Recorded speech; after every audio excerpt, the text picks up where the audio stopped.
Hey guys, in this video we're going to be checking out the AuroraRC A100. This is a 1S brushless micro, kind of similar to the BAT100 that I reviewed about a month or so ago. Similar motors, got the Sunny Sky 0705 15,000 kV motors here, and we're running the 56mm Ladybird propellers. The frame itself is 1.5 millimeters thickness, single plate. It is 100mm motor to motor. It's about 74 millimeters front to back and about 92 millimeters side to side. So it's an H-style frame versus the BAT100 is a stretched X frame. So if you prefer the flight characteristics of an H-style frame and don't like the flight characteristics of a stretched X, then this model would be the better one for you. Now the BAT100 used a two-board system, like basically a 4-in-1 ESC plus a flight controller.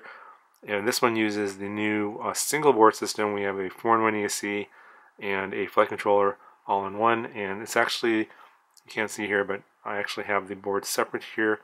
This is actually sold separately on Banggood as well. So if you're looking to build a 1S brushless micro but want to use a different frame, this board is sold separately. It's a 16x16 board.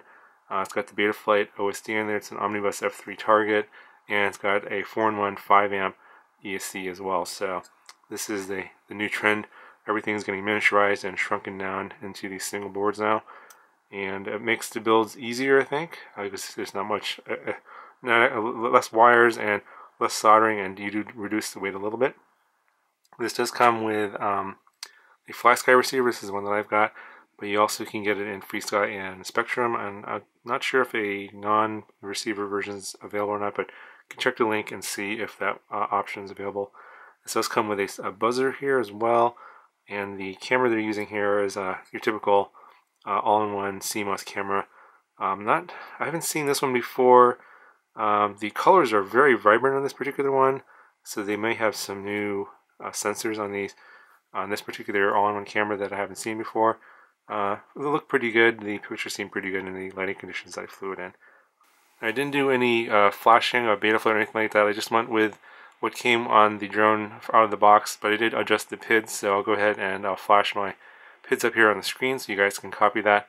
It was pretty windy out there when I was flying this around, so it just get knocked around because this thing only weighs 33 grams. So that's one thing about these 1S brushless micros. If you're going to fly them outside, you should probably fly them when it's not too windy, but obviously I don't have a whole lot of choice on the times when I can fly, so I had to fly when it was windy. So it does get knocked around a little bit, so my PIDs probably aren't perfect, but they're pretty close, and I think that if we'll get you in the ballpark here, and you can probably adjust them up or down to your liking and get a pretty good tune. Now, the battery that it came with was this 1S 600 milliamp hour battery. It's an okay battery. It's only a 25C battery.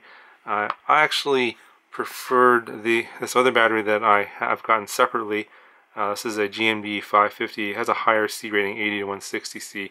I thought the performance was better on this one than the stock battery, so I'll put a link in the description for this battery as well. You can get this at Banggood as well. It's actually, you can see it looks a little bit bigger. It's actually a little bit wider, but it's a little bit flatter than the stock battery. The stock battery is a little bit thicker. But I thought the flight times were pretty much the same on the 550 versus the 600, but I thought the performance on the 550 was better, so I would recommend going with this battery.